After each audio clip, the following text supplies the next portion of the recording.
So hello everyone, good evening, जय श्री राम, हर Mahadev. I hope सब बहुत अच्छे होंगे। राइट, सो आज एक फेज़ ख़त्म हो चुका है महासंग्राम का, पेट प्रलय का। ठीक है, क्योंकि 2 शिफ्ट्स में 2 दिन पेपर होना था, तो आज का दिन कंप्लीट हो गया है, फाइनली पूरा हो चुका है। 6 सितंबर को आज यूपी पेट का पेपर कंप्लीट हो गया है। ठीक है, शिफ्ट 1 का, शिफ्ट 2 का, दोनों शिफ्ट्स का। राइट, और अब बाकी बची खुची कसर जो है वो कल निकलेगी, है ना। तो सबसे पहले ज़्यादा मैं आपका टाइम तो लूँगी नहीं, ठीक है ना, बिकॉज कल भी जिनका एग्जाम है उनके लिए वीडियो बहुत इंपॉर्टेंट है, और जिनका आज हो गया है उनके लिए भी वीडियो इंपॉर्टेंट है। तो बस थोड़ा सा ज़रा डिस्कस कर लेते हैं कि किस हिसाब का पेपर आज रहा है और किस हिसाब से कल का पेपर आने वाला है। तो कल के लिए आपको क्या प्रिपरेशन करनी चाहिए। फिलहाल इस टाइम पे तो जिन बच्चों का आज पेपर हो चुका है, आधे से ज़्यादा बच्चे तो घर पहुंच गए होंगे और बाकी सफ़र में होंगे। ठीक है, तो सफ़र में अगर होंगे तो भी आप मेरी वीडियो देखेंगे। ठीक है, तो थोड़ा सा आपका दिमाग रिलैक्स होगा। घर पहुंच गए होंगे तो भी रिलैक्स होगा। रीज़न बीइंग इज कि पेपर जो है वो out of the expected lines नहीं आया। ठीक है, पेपर आया है जिस हिसाब से पेपर को आना चाहिए था। ठीक है, आरओ के हिसाब से ही पेपर आया है। इनफैक्ट लोग लिटरली मतलब प्रिपेयर्ड थे कि बहुत ही ज़्यादा टफ लेवल आएगा। सब मजाक चल रहा था कि यूपीएससी की तैयारी कर ली है, कैट जीमैट जीआरई, और इवन इनफैक्ट यूपी पीसीएस की तैयारी बिल्कुल बम्पर तरीके से कर ली, और शायद वैसा ही यूपी पेट का पेपर आएगा। बट नहीं, वैसा नहीं आया। आरओ के लाइंस पे ही पेपर आया है, which means paper was doable, जैसे आरओ का पेपर था। ठीक है, पेपर वॉज स्ट्रेट फॉरवर्ड। ठीक है, साफ साफ सीधे सीधे लाइंस पूछी हुई हैं। ठीक है, 1 लाइनर क्वेश्चन से भरा पड़ा था पेपर। बट ऐसे ही पेपर में गलतियां होने के चांसेस होते हैं, जैसे आरओ के पेपर में हुए थे।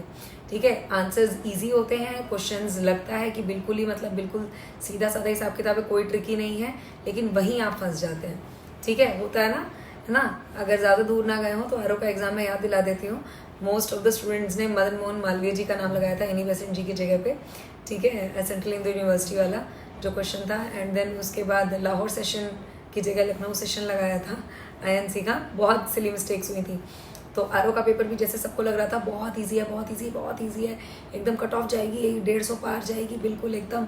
ठीक है, बिल्कुल 200 में से 200 एकदम बिल्कुल क्वेश्चन करके आ गए, 190 क्वेश्चन करके आ गए।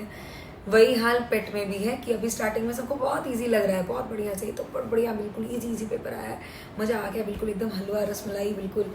तो घर पहुँचते पहुँचते जब देखोगे ना कि कितनी सिली मिस्टेक्स हुई हैं, तब पता लगेगा कि पेपर का एक्चुअल लेवल क्या था। Getting my point. ठीक है, बट हाँ, मैं हमेशा से बोलती आई हूँ कि लूसेंट रामबाण है पेपर्स के लिए, specially for 1 day exams. Clearly मैंने बोला हुआ है, जिसने इस चीज़ को फॉलो करी है, मेरे मेल बॉक्सेस भरे पड़े हैं। ठीक है, सारी मेल से, जिनमें सिर्फ और सिर्फ ग्रेटिट्यूड एंड थैंक यू है मेरे लिए। ठीक है, क्योंकि जिन बच्चों ने एक्चुअल में फॉलो करा था कि लूसेंट करना है, मतलब मैडम ने बोला है तो उसको पूरे दिमाग में बैठा के चलना है। करंट अफेयर्स जिस हिसाब से मैंने बताए थे उतने ही किए हैं।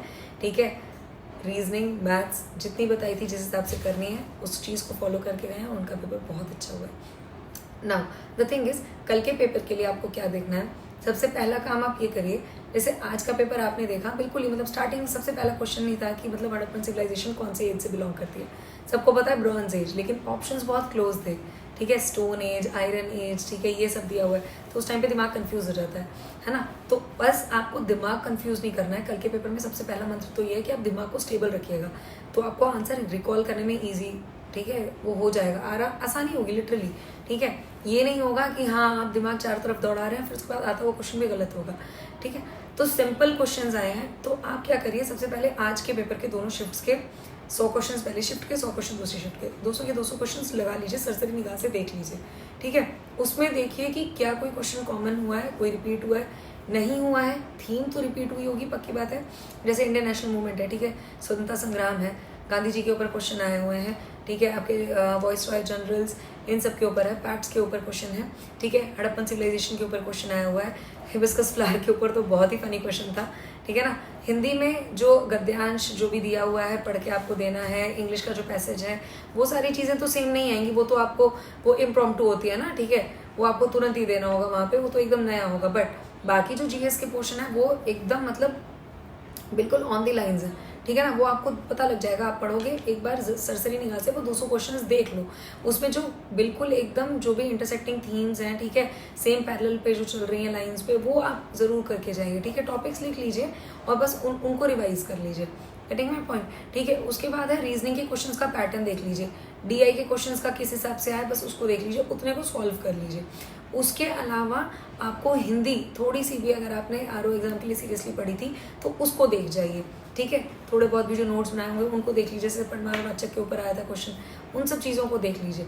बस उतना आप अगर रिवाइज कर लोगे ना अच्छे से तो कल का पेपर बहुत बढ़िया जाएगा, ठीक है। करंट अफेयर्स देख के जाइएगा कि जनवरी 2025 से लेके अभी तक का, यानी अगस्त तक का ज़रूर करके जाइए, वो टिप्स पे रख लीजिए, ठीक है। करंट अफेयर्स में आप देख लीजिए डेट्स, इंपॉर्टेंट डेट्स, थीम्स, ठीक है। जैसे आया था अभी क्वेश्चन आया था ना, अगर आपने देखा होगा, ठीक है, कि ये डेट पे क्वेश्चन जैसे आते हैं थीम वाइज पे, जैसे वर्ल्ड ट्यूबरक्लोसिस डे कब होता है, ऐसे ही क्वेश्चन आया आज के पेपर में, ठीक है ना। फिर वैसे आपका थीम पे रिलेटेड क्वेश्चन आ सकता है, या वेटलैंड्स के ऊपर क्वेश्चन आ सकते हैं, ठीक है। ऑनर्स आपको क्या, किस किस को कौन से अवार्ड्स मिले हैं, ऑबिचुरीज पे भी क्वेश्चन आ सकते हैं, किसकी डेथ हुई है प्रोमिनेंट पर्सनालिटी की, ये सब चीज़ें बस सरसरी निगाह से देख जाइए, ज़्यादा टेंशन मत लीजिए। कल का पेपर भी बिल्कुल आज के पेपर जैसा ही आएगा। पेपर ईजी है बट सिली मिस्टेक्स होने के चांसेस भी ज़्यादा इजी पेपर में ही होता है, तो वो चीज़ ध्यान रखिएगा कि गलत नहीं करना है।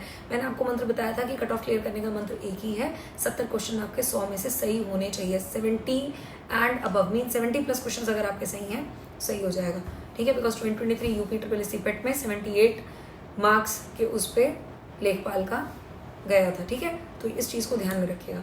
सो मिलते हैं कल। आई होप बहुत अच्छे से आपकी तैयारी हो गई है, कल का पेपर आप बहुत अच्छे से दीजिएगा, उसके बाद तसल्ली से रिलैक्स होके आइएगा, बताइएगा कैसा पेपर गया। और आज भी जिनका पेपर रहा है प्लीज़ कमेंट करके बताइए आपने कितने क्वेश्चन अटैम्प्ट करे हैं, आपको कैसा पेपर लगा।